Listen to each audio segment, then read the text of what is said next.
제2장 위대한 전환점. 이제는 율법 외에 하나님의 한 의가 나타났으니 율법과 선지자들에게 증거를 받은 것이라. 곧 예수 그리스도를 믿음으로 말미암아 모든 믿는 자에게 미치는 하나님의 의인이 차별이 없느니라. 모든 사람이 죄를 범하였음에 하나님의 영광에 이르지 못하더니 그리스도 예수 안에 있는 구속으로 말미암아 하나님의 은혜로 값없이 의롭다 하심을 얻은 자 되었느니라. 이 예수를 하나님이 그의 피로 인하여 믿음으로 말미암는 화목제물로 세우셨으니 이는 하나님께서 길이 참으시는 중에 전에 지은 죄를 간구하심으로 자기의 의로우심을 나타내려 하심이니 곧 이때에 자기의 의로우심을 나타내사 자기도 의로우시며 또한 예수 믿는 자를 의롭다 하려 하심이니라. 그런즉 자랑할 때가 어디뇨? 있을 수 없느니라. 무슨 법으로냐? 행위로냐? 아니라 오직 믿음의 법으로니라. 그러므로 사람이 의롭다 하심을 얻은 것은 율법의 행위에 있지 않고 믿음으로 되는 줄 우리가 인정하노라. 하나님은 홀로 유대인의 하나님뿐이시뇨 또 이방인의 하나님은 아니시뇨 진실로 이방인의 하나님도 되시느니라. 할례자도 믿음으로 말미암아 또한 무할례자도 믿음으로 말미암아 의롭다 하실 하나님은 한 분이시니라. 그런즉 우리가 믿음으로 말미암아 율법을 폐하느뇨? 그럴 수 없느니라. 도리어 율법을 굳게 세우느니라. 로마서 3장 21절에서 31절. 우리는 이제 3장 21절로부터 시작해서 끝까지 계속되는 로마서 3장 중 가장 중요한 부분을 살펴보기 위해서 시선을 돌려야겠습니다. 그것은 이렇게 시작됩니다. 이제는 율법 외에 하나님의 한 의가 나타났으니 율법과 선지자들에게 증거를 받은 것이라. 곧 예수 그리스도를 믿음으로 말미암아 모든 믿는 자에게 미치는 하나님의 의인이 차별이 없느니라. 모든 사람이 죄를 범하였음에 하나님의 영광에 이르지 못하더니. 이상의 말씀은 이 위대한 서신 중 하나의 새로운 부분이면서 3장에 있어서도 새로운 대목이 시작됨을 나타내고 있습니다. 이 3장을 편의상 세 대목으로 나눌 수 있습니다. 제1대목은 1절로 8절까지, 다음 대목은 9절에서 20절까지, 그리고 21절부터 제3대목으로 들어가는 것입니다. 21절은 두 가지 의미에서 새로운 부분의 출발점입니다. 하나는 3장에 있어서 새로운 항목의 출발점이라는 것이며 그보다 더 중요한 것은 이 로마서 전체의 주요 부분들 중 한 부분의 시작이라는 점입니다. 1장 18절 혹은 흔히 말하는 1장 16절로부터 시작된 부분이 3장 20절에서 끝날 것입니다. 그러나 아마 1장 16절에서 17절을 복음에 대한 하나의 진술로 간주하는 것이 더 현명할 것입니다. 그 이유는 바울이 복음을 너무나 기뻐하고 자랑스럽게 생각하였고 또한 복음을 전파하는 것을 기뻐했기 때문입니다. 그리고 나서 1장 18절로부터 사람들의 모든 경건치 않음과 불의에 대하여 나타난 하나님의 진노에 관한 저 엄청난 진술이 시작됩니다. 그 다음에 사도는 1장의 나머지 부분과 2장 그리고 3장의 첫 부분을 계속하여 써 내려가면서 이 부분이 유대인뿐만 아니라 이방인들에게도 똑같이 해당된다는 것을 증명하고 있는 것입니다. 그는 대적해 오는 모든 주장들을 고려하면서 그 점을 구체적으로 다루어 나갔던 것입니다. 그리고 나서 3장 20절에서 다음과 같은 말로 끝맺음을 합니다. 그러므로 율법의 행위로 하나님 앞에서 의롭다 하심을 얻을 육체가 없나니 율법으로는 죄를 깨달음이니라. 바울은 어떠한 의문과 의심 또는 트집을 제치고서 어느 누구도 결코 하나님 앞에서 스스로 의롭게 되었거나 앞으로도 될 수 없음을 못 박아둔 것입니다. 전에 있던 어떤 사람도 또는 앞으로 있을 어떤 사람도 하나님과 완전한 하나님의 거룩한 율법의 요구를 만족시킬 수 있는 의의를 제시하지 못할 것입니다. 이 점은 명백합니다. 또한 정한 이치입니다. 사도는 그것을 생각할 수 있는 모든 각도에서 증명하여 왔습니다. 그 점을 못 박아 놓고서 이제 구원의 유일한 길이 있다는 것을 보여주기 시작하는 것입니다. 우리는 3장 18절을 읽고 나서 완전히 절망적인 처지에 있는 우리 자신을 발견하게 되는 것입니다. 우리가 우리 자신을 그렇게 알아야 함은 언제고 절대적으로 중요한 일입니다. 어느 누구도 자기가 전혀 소망이 없음을 깨닫지 않고서는 그리스도인일 수 없습니다. 만일 여러분이 여러분의 절망과 무력함을 알지 못한다면 그리스도에게 오는 것에 대하여 말하는 것은 무익한 일입니다. 결코 어떤 다른 일이나 도움을 위해서는 그리스도께 올 수 없습니다.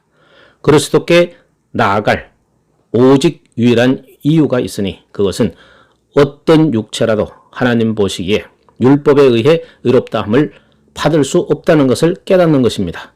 모든 입을 막고 온 세상으로 하나님의 심판달에 있게 하려 함이니라. 그 점에 도달하여서 분명히 우리가 의문을 가지는 점은 그러면 우리에게 소망이 전혀 없단 말인가? 우리를 위해 아무 일도 행해질 수 없는가? 돌이킬 수 없는 운명인가?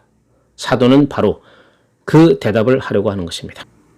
그는 단 두 단어인 이제는 우리말 성경에는 한 낱말로 표현되어 있으나 킹 제임스 버전에서는 두 단어로 표현되어 있습니다. 원문의 뜻을 강하게 하려면 그러나 이제는 이라고 생각해야 훨씬 뜻이 드러나 보입니다.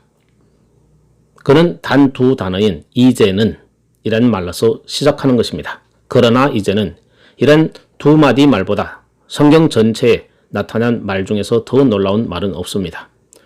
이 말은 얼마나 치명적으로 중요합니까? 이 말들은 사도가 복음을 소개할 때마다 함께 사용한 말입니다. 그는 처음엔 어둡고 절망적인 그림을 그립니다.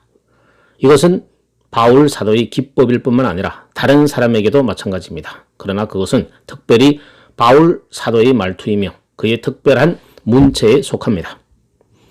그는 처음에 어둡고 지겹고 소망 없는 상태를 묘사합니다. 그리고 나서 그러나 이제는 이란 말을 꺼내는 것입니다. 청교도들과 그 많은 후계자들은 비교적 최근에까지 진정한 복음 전도는 반드시 율법의 작용에서부터 출발해야 한다고 가르쳤는데 그것은 그들이 이 가르침의 자세를 잘 이해하였기 때문입니다. 그들은 복음을 소개하기에 앞서서 율법의 작용이 우선해야 한다고 주장했던 것입니다. 세계에 잘 알려진 가장 위대한 복음 전도자 가운데서 몇몇 사람의 생애를 읽어보십시오. 그러면 그들 모두가 그렇게 했음을 알게 될 것입니다. 청교도들뿐만 아니라 청교도들의 영향을 매우 크게 받았던 사람들까지도 그 일에 아주 익숙해 있었습니다. 그들은 언제나 죄에 대한 확신으로부터 시작합니다. 조지 화이트필드, 요한 웨슬레, 조나단 에드워드, 로버트 머레이 맥케인 등 다른 19세기 인물들의 경우에서도 그 점을 많이 엿볼 수 있습니다. 이들은 언제나 율법에서부터 출발해야 한다고 주장하였던 것입니다. 이전까지는 바울은 정확히 말해서 그 일을 하고 있었으며 그 일을 한 다음에야 비로소 이제는 이란 말을 꺼낸 것입니다. 여러분들이 이제까지 모든 것을 통하여 구체적으로 바울의 말을 이해했고 죄 아래 빠진 인간에 관해 표현한 모든 진술을 심중히 숙고했으며 또한 우리 본성적인 자아나 아담에게서 물려받은 자아를 파악했다면 이제는 이란 말보다 우리에게 더 복되고 놀라운 말이 있을 수 있다고 생각하십니까? 그 말은 그리스도인이라는 우리가 어떤 입장에 서 있는가를 테스트하는 아주 예민하고 철저한 시금석이 된다고 생각합니다. 이 시점에서 여러분은 자신이 정말 그리스도인인지 아닌지를 확실히 알고 싶지 않습니까? 저는 이제는 이라는 이 말이 가장 훌륭한 시금석 중의 하나라고 생각합니다. 제가 이제는 이란 말을 되풀이할 때 여러분 안에서 하나님께 감사합니다 라는 감탄을 불러일으키는 무엇이 있었습니까? 여러분의 체험 가운데 이제는 이란 체험을 한 적이 있습니까? 이것이 가장 잘 나타난 것은 저 유명한 메슨의 찬송가에서입니다. 주여 눈물로 당신의 상한 얼굴 속 한 조각 은혜도 나 볼 수 없었네. 그러나 이제는 당신의 아름다운 얼굴 환한 빛 가운데 내게 비치네. 주여 나 귀머고 당신의 음성 들을 수 없었네. 그러나 이제는 당신의 온 말씀 귀에 들리고 나 기쁨 넘치네. 주여 나 벙어리 당신의 이름 영광과 은혜를 말할 수 없었네. 그러나 이제는 타오르는 정열로 나 기쁘고 내 입술 깨어 찬양 노래 부르네. 주여, 나 죽었고 일어설 수 없었네. 내 죽은 영혼 당신께 올 수 없어. 그러나 이제는 당신, 나 일깨워 죄의 어두운 그늘에서 살아났네. 주여, 당신 소경된 나 보게 하셨고 나 귀 머거리 듣게 하셨네. 당신 나 벙어리인데 말하게 하셨고 죽은 나 살려주셨네. 그래서 나 포로의 쇠사슬 풀어버렸네. 이 찬송가는 그런 관점에서 하나의 맥락을 유지하고 있습니다.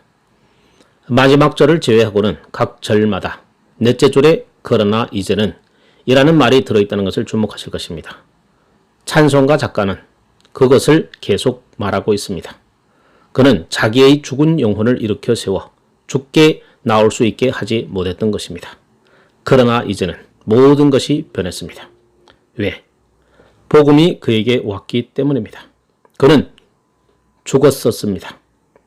그는 눈멀었고 벙어리였습니다. 그러나 이제는 그는 더 이상 그런 상태에 있지 않습니다.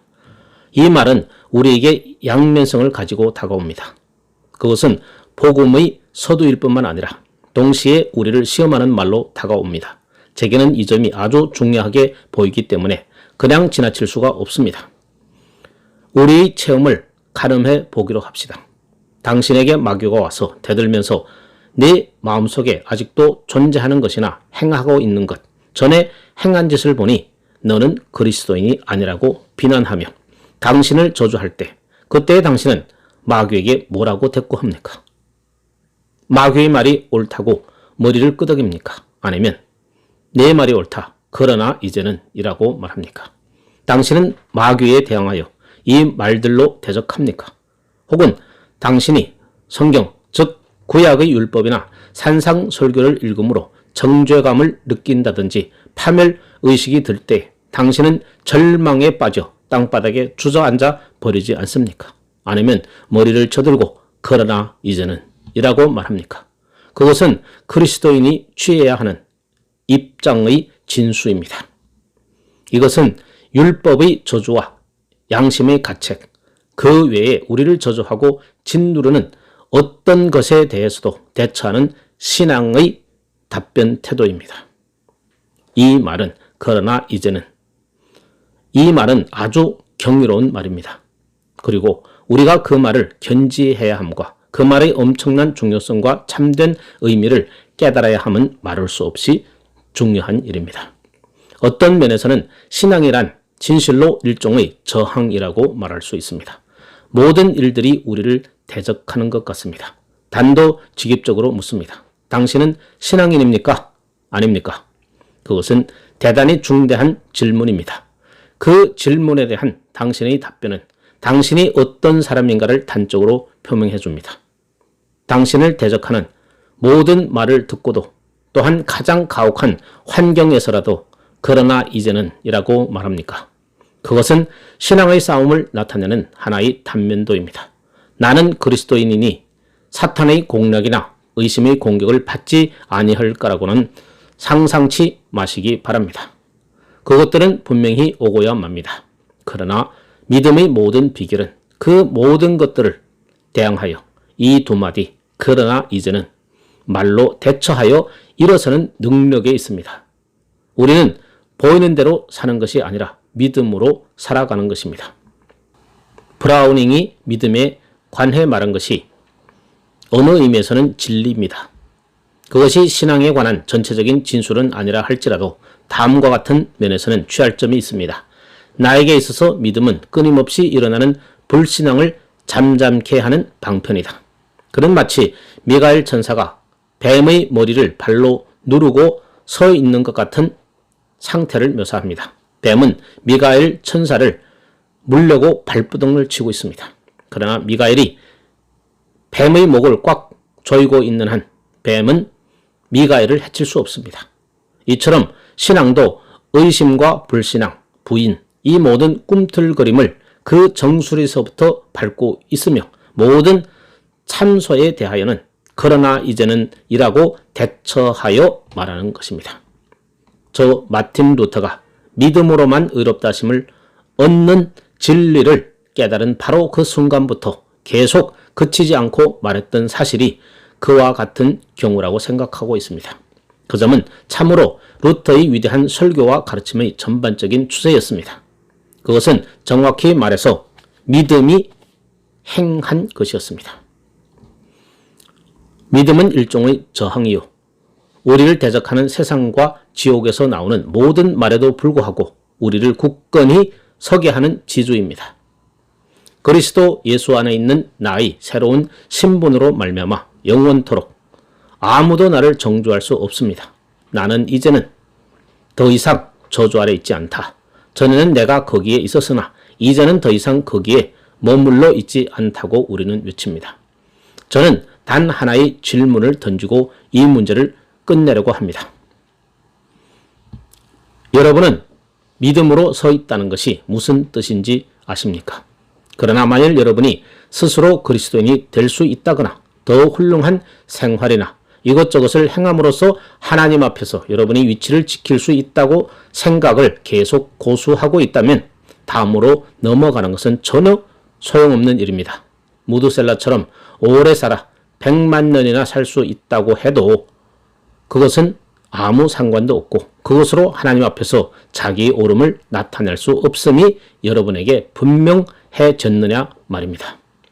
시간이 여러분에게 도움을 줄 수 없으며 어떤 것도 여러분을 도울 수 없습니다. 우리 중 아무도 하나님이 불꽃 같은 눈과 시험하심과 심리하심 앞에서 나갈 수 있는 의를 행할 수 없습니다. 우리 모두는 한 가닥의 소망도 없습니다. 그 점에 대해 여러분은 확실합니까? 확실하다면 그러나 이제는 이라는 말을 기뻐할 준비가 된 것입니다. 그러면 이 말, 그러나 이제는 이 말이 의미하는 취지는 무엇입니까? 이 말은 두 가지 중요한 역할을 합니다. 그것은 첫째, 사도가 전에 계속 말해온 옛 율법의 위치, 그리고 형식을 갖춘 율법 아래 있는 우리의 존재, 이런 모든 것들에 대해 하나의 대조를 제공해 줍니다. 거기에 덧붙여서 그러나 이제는 이 말은 시간적인 요소를 나타내 주기도 합니다. 바울이 말하는 참된 의미는 이러합니다. 그러나 이제는 율법 외에 하나님이 한 의가 나타났으니 하나님의 의는 분명히 나타났습니다. 바울은 주 예수 그리스도의 이름과 연관된 모든 사건들, 즉 그의 강림, 생애, 죽음, 부활, 성천 등 모든 사건들이 일어난 후의 비교적 얼마 되지 않은 때에 이 강론을 하고 글을 쓰고 있었습니다. 그가 말하는 이제는 막 끝난 이 사건이 모든 것을 변화시켰다는 것입니다. 그는 그것에 관한 것을 계속해서 말하였습니다. 어떤 일이 끝났는데 그것은 전혀 새로운 일이며 죄에 빠진 사람들에게 있어서 가장 놀라운 기쁜 소식이라는 것을 바울은 로마 교인들에게 상기시키는 것입니다. 그것은 바울이 1장에서 나는 복음을 부끄러워하지 않노라.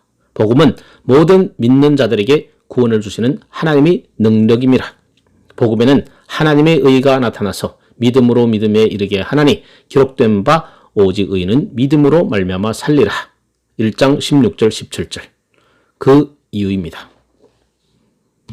자기 존재의 참모습을 지각하는 마음이 없으면 이런 것들을 생각할 수 없습니다. 그는 그것을 로마 교인들에게 더 말해주려고 로마에 가고 싶어 견딜 수 없었던 것입니다. 또한 그들과 기쁨을 나누고도 싶었습니다. 이제 그의 전 생애는 이제 막 발생한 이 사건으로 말미암아 조종됩니다. 그가 그것을 알고 믿게 된 데에는 많은 사건이 걸려 있습니다. 그는 다메섹 도상의 체험을 거쳐야 했고 부활하신 주님의 음성을 들어야 했습니다.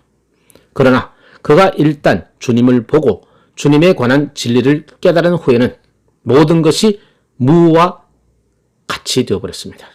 자기 모든 의는 분토 같았고 쓸모없고 의미 없는 것이 되어버렸습니다. 이 점이 중요한 일입니다. 그러면 우리는 그가 로마 교인들에게 펼쳐 보이려고 하는 이 경탄스러운 기쁜 소식이 무엇인지 살펴보기로 합시다. 바울은 제가 언급했듯이 3장 21절에서 31절까지 그것에 대한 위대한 요일을 제시하고 있습니다. 그것은 특수한 요소를 살펴보기 전에 먼저 이 위대한 진술에 대한 일반적인 분석을 알아봐야겠습니다. 그것은 너무나 위대한 구절이기 때문에 건성으로 읽는다든지 아주 굉장하게 들리기는 하지만 그것의 말하는 뜻을 아주 분명히 알지 못한다고 말해서는 절대 안 됩니다. 여러 가지 분해가 가능하지만 저는 제게 가장 좋다고 생각되는 것을 제시하기로 하겠습니다. 저는 그 부분을 두 가지 중요한 대목 또는 두 가지 중요한 진술로 나누겠습니다.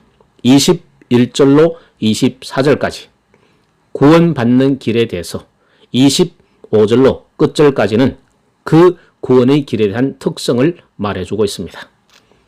이 두 가지 면은 매우 중요합니다. 저는 그것을 다음과 같이 더 세분화하겠습니다. 첫째 대목, 즉 21절에서 24절은 구원의 길에 대한 묘사입니다. 그는 무엇을 말하고 있습니까? 첫째, 하나님께서는 의를 준비하셨는데 이제 나타내 보이셨다는 것입니다. 전에는 약속하셨고 이제는 나타내 확정시켰고 제시해 주셨다는 것입니다.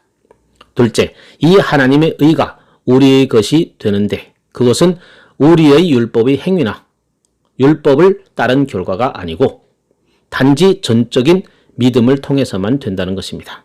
셋째, 이 길은 모든 자들에게 열려 있다는 것입니다. 왜냐하면 모든 사람이 죄를 범하였음에 하나님의 영광에 이르지 못하였기 때문입니다. 그것은 모든 자들, 즉 유대인들뿐만 아니고 이방인들에게도 열려 있습니다. 바울은 처음부터 계속 그의 마음속에서 이제 막 완성한 이 위대한 주장을 추진하고 있다는 것을 여러분은 아실 것입니다. 이전까지는 그것을 부정적인 측면에서 취급하고 있었으나 이제는 그것을 긍정적인 측면에서 다루고 있는 것입니다. 그 점은 모든 자들에게 동등합니다. 또한 그것은 모든 자들, 즉 유대인이나 이방인에게 차별 없이 개방되어 있는 것입니다. 바울이 그 다음으로 주장하려는 네 번째 주장은 그것은 전적으로 하나님의 은혜로 되었다는 것입니다. 그것은 하나님께서 값없이 주신 은혜입니다. 그 다음에 가장 중요한 것은 주 예수 그리스도의 구속 사업을 통해서만 그것이 가능하며 유효하다는 것입니다. 이 첫 번째 대목은 21절부터 24절. 이 대목은 얼마나 엄청난 진술입니까? 그것은 복음의 진수입니다. 여기서 그것이 아주 전반에 걸쳐 진술되어 있어서 어떤 다른 것을 첨가할 하등의 필요를 느끼지 않는다는 것입니다. 여기에 진술된 그것이 그저 전부입니다.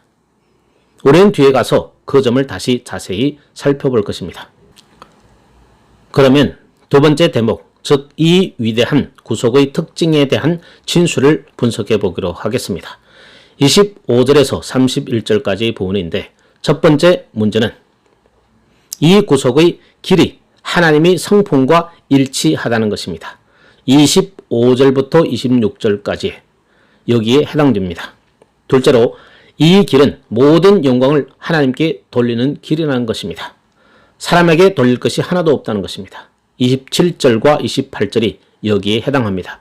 모든 영광은 하나님께 속하며 한 조각의 영광도 사람에게 속하지 않는다는 것입니다. 셋째로 이 길이 하나님이 모든 세상과 모든 족속의 하나님 되심을 보여주는 것이라는 길입니다. 하나님은 유대인의 하나님일 뿐만 아니라 이방인의 하나님도 되신다는 것입니다. 하나님은 온 세상의 하나님이십니다. 고로 그가 제시해 주신 그의 의는 동일한 방법으로 온 세상에 개방되어 있다는 것입니다. 이것이 29절과 30절의 주장입니다. 마지막으로 우리에게 보여주는 것은 그 길이 율법을 영예롭게 하고 굳게 세우는 방법이라는 것입니다. 이 점은 이 위대한 사도가 전에 주장했던 가장 놀라운 진술 중의 하나입니다. 사도는 20절에서 끝마친 대목을 아직도 의중에 두고 있다는 것을 주목하실 것입니다. 거기서는 부정적이었습니다. 이 구속의 방법은 하나님의 율법을 조롱하거나 폐하지 않고 그것을 세우며 어느 의미에서는 율법을 높이도록 칭송하는 것입니다. 그는 처음부터 내내 그의 논증을 변증하면서 그 주장들이 틀림이 없다는 것을 보여줍니다. 이 본문에 대한 개괄적인 분해는 그것입니다. 이 본문이 전체 성경 가운데서 가장 위대하고 중요한 부분들 중 하나라고 해서 과장된 표현은 아닙니다. 그러므로 구속에 대한 우리의 사상이 반드시 이 부분과 일치해야 한다는 것과 이 부분을 시금석으로 해서 우리 사상을 점검해 보아야 한다는 것은 필연적인 논리인 것입니다. 그와 마찬가지로 이러한 점검을 거부하거나 그 점검 중 어느 한 가지라도 부족한 점이 있으며 이 부분을 기본적으로 하지 않는 구원의 방법이란 어떤 식으로든지 절대 언급해서는 안 됩니다. 여러분은 제가 이 점들을 강조하고 있다는 것을 아실 것입니다. 그리고 그것은 오늘의 우리들이 처한 상황 때문에 더욱 그러한 것입니다. 제가 생각하기로는 사람들이 어떻게 해서든지 사람들을 그리스도께로 오게 하려고 너무나 지나치게 서두른 것 같이 보입니다. 우리는 결과를 얻기 위해서 너무나 과민되어 있습니다. 그러나 우리는 우리의 메시지뿐만 아니라 그것을 전하는 방법에 있어서도 하나님의 말씀의 통제를 받아야 합니다. 그것은 하나님께서 구원하시는 방법에 대한 진술이며 또한 그 진술은 우리의 것이 되어야 합니다. 우리는 어떠한 것도 그냥 흘러버려서는 절대 안 됩니다. 모든 것은 이 시금석적인 부분으로 가져와야 한다고 주장하는 바입니다. 우리는 가감해서 말해서는 안 됩니다. 오직 우리는 하나님이 구원하시는 방법에 대한 이 진술을 그대로 말해야 합니다. 그러므로 이것은 특별히 모든 복음 전도자들을 위한 위대한 기준입니다. 우리의 메시지는 이것과 조화되어야 합니다. 어떤 이는 이렇게 말할지도 모릅니다. 아무리 그렇지만 그것은 오늘날 사람들에겐 먹혀들지 않습니다. 그리고 그들은 신학에는 관심이 없습니다. 거기에 대한 답변은 만일 그들이 그리스도인이 되려 한다면 신학에 관심을 가져야 하며 진리를 듣고 그것을 믿어야 한다는 것입니다. 성령께서 사람들을 처리하시기까지는 그들은 절대로 신학에 관심을 가지도 않으며 또한 그렇게 되지도 않을 것입니다. 그러므로 우리들의 임무란 성령께서 그들의 눈을 열어 그것을 깨닫게 하실 것과 능력으로 그들에게 진리를 심어 주실 것을 믿으면서 그들에게 진리를 설파하는 것입니다. 여기 말씀들 가운데 우리의 모든 설교를 실제로 통제하는 중대한 구절들 중 하나가 있습니다. 우리 모든 설교는 여기 이 엄청난 진술의 한계 내에서 행해져야 합니다. 그러면 이제 그것을 상세하게 살펴보기로 하겠습니다. 맨 먼저 구속의 방도에 대한 것입니다.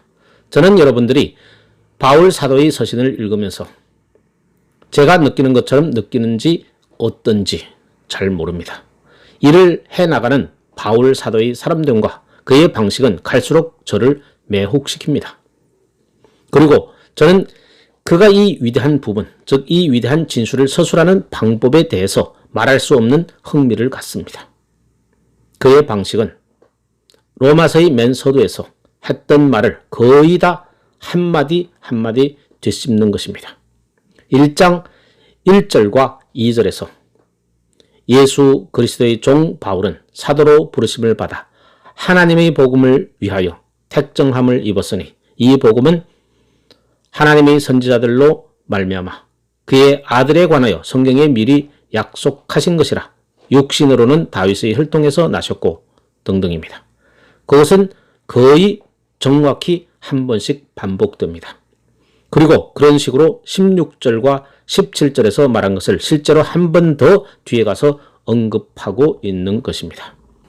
이러한 교사를 눈여겨보면 배워둘 교훈이 항상 있기 마련입니다. 이런 관점에서 필연적으로 배워야 할 일 중에 하나는 우리가 진리를 표현하는 데 있어서 하나의 체계를 꼭 가져야 한다는 것입니다. 이 사람은 되는 대로 쓰지 않습니다. 즉 그의 마음에 떠오르는 대로 말하지 않습니다. 하나의 경우를 먼저 설정합니다. 그 다음에 그의 복음을 천명합니다. 그리고 나서 비로소 복음의 절대적인 필요성을 제시하는 것입니다. 그렇게 하느라고 그는 뒤로 되돌아가서 그것을 좀 더 구체적으로 다루어 나가는 것입니다. 그러면 그가 힘주어 말하는 핵심점은 무엇입니까? 첫째로 복음은 전적으로 하나님에게서 나온 것이라는 것입니다. 그러나 이제는 율법 외에 하나님의 한 의가 나타났으니 1장 17절에서 이미 쓰여진 하나님의 의는 하나님에 의해 제공된 의, 하나님에 의해 마련된 의, 하나님에 의해 유효하게 된 의를 의미하는 것입니다. 그러므로 복음은 전적으로 하나님의 것입니다. 여러분들은 바울 사도가 1장 1절 2절에서 그 어구를 실질적으로 사용했다는 것을 눈치챘을 것입니다. 예수 그리스도의 종 바울은 사도로 부르심을 받아 하나님의 복음을 위하여 택정함을 입었으니 여러분들은 아마 주 예수 그리스도의 복음이라고 말하기를 바랐을지도 모릅니다. 그러나 바울은 하나님의 복음이라고 말한 것입니다. 이런 일은 우연이 아니라 바울 사도가 항상 말하며 강조했던 것입니다. 저는 오늘날의 경향, 즉 하나님은 전혀 제쳐놓고 주 예수 그리스도에 관해서만 말하는 경향이 오늘날 너무 현저하기 때문에 이 점에 주의를 환기시키고 있습니다. 우리들은 복음적인 열심에서 아버지 하나님은 무시하고 제2위격인 아들에게는 얼마나 많이 봉헌하고 있습니까? 사람들은 언제든지 주 예수 그리스도에게 기도하는 것처럼 보이기까지 합니다. 그래서 하나님 아버지는 망각되어진 것 같고 무시받는 것처럼 보이며 이러한 사실을 모르는 것 같습니다. 확실히 이것은 참으로 무섭고 심각한 문제입니다. 그러나 여기서 우리는 바울 사도에 의해서 복음은 하나님의 것, 즉 하나님은 이 복음의 작성자시요 이 복음의 주도자시라는 점을 상기하게 되었습니다. 정말 복음에 대한 모든 것은 언제고 제1차적으로 하나님의 차원에서 논의되어야 하는데 그 이유는 죄가 결국 하나님을 향한 반역이기 때문입니다. 죄란 반드시 저와 여러분이 실패했다든지 우리 자신과 우리 기준을 떨어뜨렸다는 것만을 의미하는 것은 아닙니다. 죄가 다만 우리를 비참하고 불행하게 하는 것만은 아닙니다. 죄의 진짜 문제는 죄가 하나님과 틀어지게 하는 하나님을 향한 도전이라는 것입니다. 그리고 만일 우리가 하나님과 관련시켜서 죄의 개념을 생각하지 않는다든지 우리와 하나님과의 관계를 생각하지 않는다면 우리는 바른 죄의 개념을 갖지 못하게 됩니다. 죄의 바른 개념은 복음 전도의 출발점입니다. 이 점이 복음의 출발점이기 때문입니다. 인간은 하나님께 대한 반역자이며 하나님으로부터 벗어났습니다. 우린 단순히 주 예수 그리스도에게만 가는 것이 아니고 우리의 목적은 하나님 아버지께 나아가는 것입니다. 그 점이 우리에게 필요한 일입니다. 우리 죄는 하나님으로부터 분리이고 구원은 하나님께 대한 화해입니다. 명백하고 분명히 해야 할 그 다음의 문제는 구원의 길을 제공하신 분이 하나님 자신이시며 주 예수 그리스도 안에 있는 모든 것을 제공하신 이가 하나님 아버지라는 것입니다. 하나님께서 주님을 보내셨고 그에게 그의 사역을 부여하셨던 것입니다. 세상을 이처럼 사랑하사 독생자를 주신 분이 하나님이십니다. 그런데 여전히 그 점을 잊어버리고 그것을 도외시하여 너무나 그리스도 중심적이라서 삼위일체의 제1위격이신 성부 하나님을 망각하고 무시하는 잘못을 범하게 되는 경향이 있습니다. 베드로 전서에서 보면 주 예수 그리스도의 하신 일의 모든 목적과 의도는 우리를 하나님께로 인도하려는 데 있다고 말합니다. 베드로전서 3장 18절. 베드로는 말하기를 우리가 그를 인하여 하나님을 믿는 것이며 그가 행하신 모든 일은 우리를 하나님께로 인도하기 위해서, 즉 자신의 영광을 위해서가 아니고 아버지께 영광을 돌리고 하나님 아버지께 사람들을 이끌기 위한 것이라는 것입니다. 주 예수님은 자기까지만 와서 멈추라고 하지 않고 그는 우리를 아버지께 데리고 가서 아버지와 화목시키고 계십니다. 하나님께서는 그리스도 안에서 세상을 자기와 화목시키고 계십니다. 그것이 처음부터 끝까지의 하나님의 구원인 것입니다. 바울 사도는 여기서 맨 초도의 그 점을 상기시키고 있는 것입니다. 지금 우리들을 위해 유효한 것은 하나님께서 주신 한 의입니다. 그 다음은 그것이 창세전의 영원전부터 계획되었다는 것입니다. 그는 그 점을 3장 20절에서 표현하고 있습니다. 이제는 율법 외에 하나님의 한 의가 나타났으니 율법과 선지자들에게 증거를 받은 것이라. 예수 그리스도의 복음은 사후 처리가 아닙니다. 말하자면 복음은 율법이 사람들을 구원하지 못하자 하나님께서 그제야 생각해낸 것이 아니란 말입니다. 얼마나 많은 사람들이 그렇게 가르치고 있습니까? 20절 말씀은 율법을 통해서 결코 어떤 사람도 구원을 얻을 수 없다는 것을 분명히 보여주었습니다.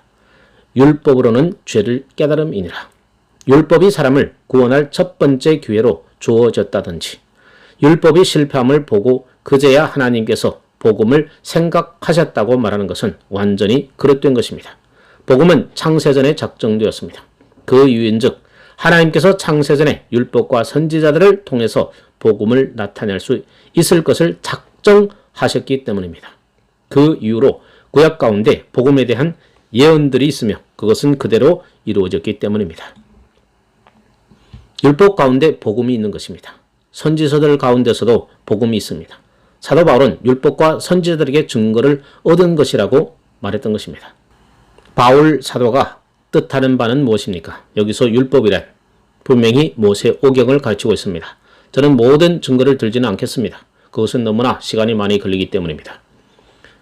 그 가운데 몇몇만 살펴보겠습니다. 창세기 3장 15절 여자의 후손이 뱀의 머리를 상하게 할 것이라고 한 언약에서 그것이 나타나 있습니다. 이곳에서 율법의 증거를 받은 것입니다. 모세 오경.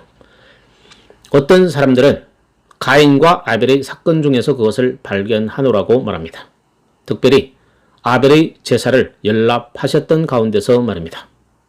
또 복음은 아브라함의 부르심에서 분명하게 나타나 있습니다. 우리 주님 자신이 아브라함은 내 때를 바라보고 즐거워하였느니라고 말씀하셨던 것입니다. 창세기 17장에서 기록된 아브라함에게 일어난 사건들은 복음과 예수 그리스도께서 하실 일에 대한 일종의 예표입니다. 그가 자기 아들 이삭을 번제로 바친 것은 그것에 대한 희미한 상징입니다. 그것은 그와 그의 후손을 인하여 온 민족이 복을 받으리라는 약속 가운데서 한층 분명히 나타납니다. 다시 그것은 의식법에서 나타납니다. 출애굽기에서 그 시초를 찾을 수 있으며 레위기에서 아주 뚜렷하게 묘사되어 있습니다. 이 모든 것은 무엇입니까? 번제와 희생제물과 소제와 화목제 등 이 모든 것은 무엇입니까? 그 모든 것은 무엇을 의미합니까? 그것은 주 예수 그리스도의 그림자이며 주님께서는 그 모든 것을 행하셨습니다. 그것은 하나님께서 영 단번에 그의 독생하신 성자 안에서 행하신 이 일을 증거하는 율법입니다. 그 다음에는 선지서로 넘어가 봅시다. 시편까지도 여기에 포함되어 있는데 그 이유는 시편에 많은 예언이 들어있기 때문입니다. 제22편은 우리 주님께서 십자가의 순환과 죽음에 대한 완전한 묘사가 들어있습니다. 그리고 소위 메시아를 예언하는 시편들이 많이 있습니다. 대선지서로 또 가보면 이사야서 7장 동정녀 탄생에 관한 예언이 있다는 것을 아실 것입니다. 이사야서 9장 11장에서도 예언들을 볼 수 있습니다. 그리고 40장은 아주 크게 확장되어 있습니다. 너희 하나님이 가라사대 너희는 위로하라. 내 백성을 위로하라. 하나님은 이 위대한 일을 계획하셨으며 장차 오실 이 위대한 분을 위해 길을 예비하는 세례 요한에 대한 예언도 하셨습니다. 또한 그분이 오신 결과에 대해서도 마찬가지입니다. 그 모든 것은 그분을 향하여 있는 것입니다. 선지자들에게 증거를 받은 것이라. 예레미야 2장 6절에 그의 이름은 여호와 우리의 의라 하리라. 주 예수 그리스도를 믿음으로 말미암은 하나님의 의를 말하는 것입니다. 선지자들은 그것을 증거하고 있으며 미리 대언하고 있습니다. 다니엘서 중에서 특별히 9장을 생각해 보십시오. 그는 주님이 오실 정확한 기한을 우리에게 말해줍니다. 다니엘은 이 메시아가 다른 사람을 위해 죽음을 당할 것을 말해주고 있습니다. 그것은 다른 것이 아니라 예표적인 말입니다. 그것은 일어난 예수 그리스도의 사건을 증거하는 것입니다. 그리고 여러분은 스가랴서에서 어디를 보든지 그것을 발견하게 될 것입니다. 누가복음 24장에 나와 있는 부활하신 주님께서 그의 의심 많은 제자들에게 모세의 책으로부터 시편과 선지서들을 통하여 주님 자신과 관계 있는 모든 내용들을 어떻게 가르쳐 주셨는가를 생각해 보십시다. 그것은 모두 구약에 예시되어 있고 예언되어 있습니다. 그의 죽음, 그의 부활, 그의 모든 것이 거기에 있습니다. 베드로도 베드로전서에서 그와 같은 것을 표현합니다. 그는 선지자들이 그들이 쓰고 있었던 일, 즉 앞으로 일어날 일에 대해서 완전하게 이해하지 못했다고 말합니다. 그들은 언제 그 일들이 일어날 것인가를 알지 못했습니다. 그럼 그들은 무엇에 대해서 썼습니까? 베드로는 그들이 그리스도의 받을 고난과 후에 올 영광에 관한 것을 예언했다고 말합니다. 베드로전서 1장 10절에서 12절. 이는 주 예수에게서 일어난 모든 일이 구약 가운데 예시되었다는 것입니다. 이 점은 우리들에게 성경의 두 짝을 항상 함께 가지고 있는 것이 중요하다는 것을 일깨워줍니다. 또한 신구약을 함께 연구한다는 것이 중요하다는 것도 알려줍니다. 여러분은 신구약이 그리스도인들에게도 절대적으로 중요하다는 것을 어떻게 아십니까? 저는 구약이란 필요조차도 없다고 하는 견해를 취하는 그리스도인들이 있는 것을 알고 있습니다. 그들은 구약이 필요 없다고 생각합니다. 얼마나 비극적인 실수입니까? 모든 성경이 전부 필요한 것입니다. 만일 진리를 절대적으로 알기를 원한다면 신약뿐만 아니라 구약도 철저하게 중요합니다. 주로 교회들이 비유대적으로 되어갔던 초대 교회의 시대에 구약을 보존시키고 새로운 문전들인 복음서와 행전, 서신들을 한 책 안에 집어넣게 하신 분은 일말의 의심도 없이 성령님이십니다. 성령님의 인도하심입니다. 만일 제멋대로 두었다면 우리 가운데 많은 사람들처럼 그들도 틀림없이 모든 구약에 대해서 더 이상 필요성을 느끼지 않는다. 그리스도께서 오셨고 복음서가 우리에게 있지 않은가라고 말했을 것입니다. 그러나 만일 그처럼 생각한다면 복음서는 얼마나 초라할 것입니까? 얼마나 불완전하게 이해되겠습니까? 이 문제는 다음과 같은 이유 때문에 아주 중요합니다. 신약의 복음이 구약의 예언의 성취라는 것을 나타내 주지 않는 구원의 설명이 어떤 것이든 참으로 부족하기 짝이 없는 것입니다. 그런데 문제는 오늘날 그런 일이 굉장히 횡행하고 있다는 것입니다. 사람들은 구약의 많은 부분을 부정하고 비평합니다. 그들은 말합니다. 우리는 복음에만 관심이 있다. 여기서 바울 사도는 구원의 방법에 대한 우리 설명이 구약의 예언의 완성이라는 것을 분명하지 않는 한 그것은 구원의 방법에 대한 참 진술이 아니라는 것을 아주 간단 명료하게 표현하고 있습니다. 신약의 다른 부분에서도 그것을 찾을 수 있습니다. 또 다른 식으로 즉 복음을 진술할 때 복음과 구약을 완전히 배치되는 것으로 본다면 그것은 전혀 그릇된 것입니다. 그렇게 하는 사람들이 많습니다. 그들은 구약은 하나님과 그의 사랑에 대한 고대의 견해이다. 왜냐하면 희생에 관한 교훈, 피에 대한 가르침, 그것은 율법주의이며 유대주의이기 때문이다. 우리는 거기에 대해서는 전혀 관심이 없다고 말합니다. 그들은 그 점을 부인하며 거부하고 복음이 그것과 전혀 배치되는 것으로 보고 있습니다. 그에 대한 이유는 그들이 그리스도의 보혈에 대한 설교를 좋아하지 않는다는 것입니다. 즉 하나님의 진노의 교리 같은 것은 좋아하지 않는다는 것입니다. 만일 하나님의 진노와 그리스도의 피의 교리를 부인하면 구약도 받아들이지 않게 됩니다. 그들이 그렇게 하고 있습니다. 그들은 완전히 자기 고집을 부리고 있습니다. 좋습니다. 그러나 그들은 율법과 선지자들에게 증거를 받은 하나님의 의가 나타났다고 말하는 바울 사도의 가르침을 부인하고 있는 것입니다. 오거스틴의 말대로 복음은 구약에 감추어 있고 신약에 나타나 있습니다. 만일 그것을 볼 수 있는 눈이 있으면 구약에 복음이 있다는 것을 압니다. 유대인들의 비극은 그렇게 오랜 기간 동안에도 불구하고 그 점을 알 수 없었다는 것입니다. 그러나 이제는 그것은 나타났고 더 확실하고 충만하고 영광스럽게 확증되었습니다. 이 3장 21절에서 31절까지의 부분은 복음의 모든 설교와 표현에 대한 권유입니다. 어떤 사람은 바울이 구약에 대한 그의 관점을 말하면 복음에 대한 바울의 관점을 너무 쉽사리 거절해버리고 맙니다. 만일 희생에 대한 모든 율법과 하나님을 요하시키는 사상 그리고 25절에 나오는 화목에 대한 모든 가르침을 배격한다면 즉 그 가르침을 혐오하고 수납하기를 거절한다면 그들이 비록 알지 못하는 사이라도 신약을 동시에 부정하고 있는 것입니다. 왜냐하면 신약은 구약의 완성이기 때문입니다.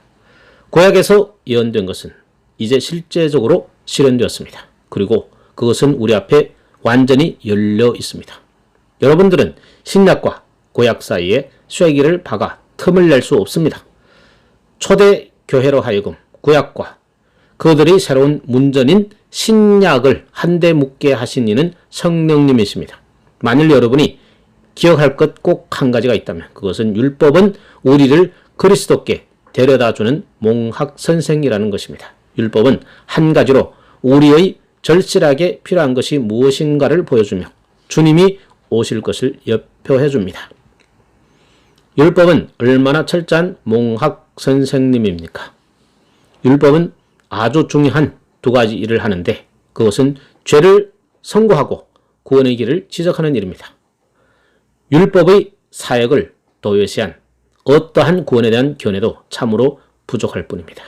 왜냐하면 하나님의 아들이 오셔서 우리를 위해 행한 모든 일은 우리를 율법의 저주와 하나님의 진노로부터 구원하기 위한 것이기 때문입니다. 아멘.